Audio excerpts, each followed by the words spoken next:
From CBS News, Harry Smith, Hannah Storm, Julie Chen, Renee Seiler, and Dave Price with the weather bring you The Early Show.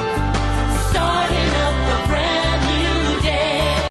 Welcome back to The Early Show on CBS. I'm Harry Smith. Still ahead on Health Watch, acid reflux. We're going to tell you how to put the fire out in your belly.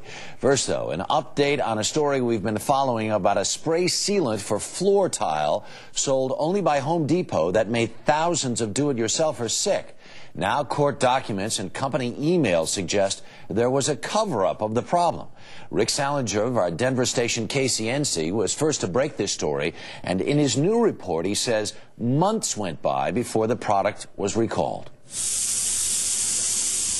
From a mother's standpoint, I'm fearful of what it's done to my children. I mean, we don't know what this product has done to us. A simple spray left Paula Manayan and her two boys crying, vomiting, and gasping for air. She had used Tile Perfect Stand and Seal on the floors in her Corpus Christi, Texas home. She says doctors told her the inside of their lungs and throat were chemically burned. It's been a tough year. They are not alone. 1 year later, many Stand and Seal users across America tell us they're suffering the effects. The first problem surfaced in Colorado. Tyler Himmelman of Evergreen is still undergoing respiratory therapy. Ted Psyche of Thornton has breathing problems. So does Jim Weltzheimer of Steamboat Springs and Valerie Remington of Monument, who also says she has short-term memory loss. Occasionally I have trouble remembering my phone number, and every now and then I also have trouble remembering my address. New information from documents produced in lawsuits shows that in spring of last year an ingredient in the product called Zonal was substituted with another identified as Flexapil. By mid-May, calls were coming in to the Rocky Mountain Poison Center in Denver about people being rushed to emergency rooms. Some 2 months later, an email from Stand and Seal's CEO of the manufacturer, Roanoke, says we're doing everything to convince the Home Depot that there is no reason to take these batches off the shelf. The next day, he writes another. Too many consumers have been hospitalized, and the company quietly orders 300,000 cans of the product removed.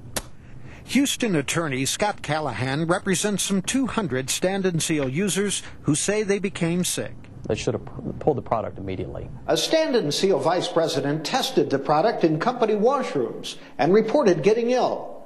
To that, the Roanoke CEO replied in an email, "Please instruct us where to send the body when the test is complete." But it was not until August 31st, 2005, 4 months after the first reports of illnesses, that any kind of public warning was issued to anyone who may have bought it.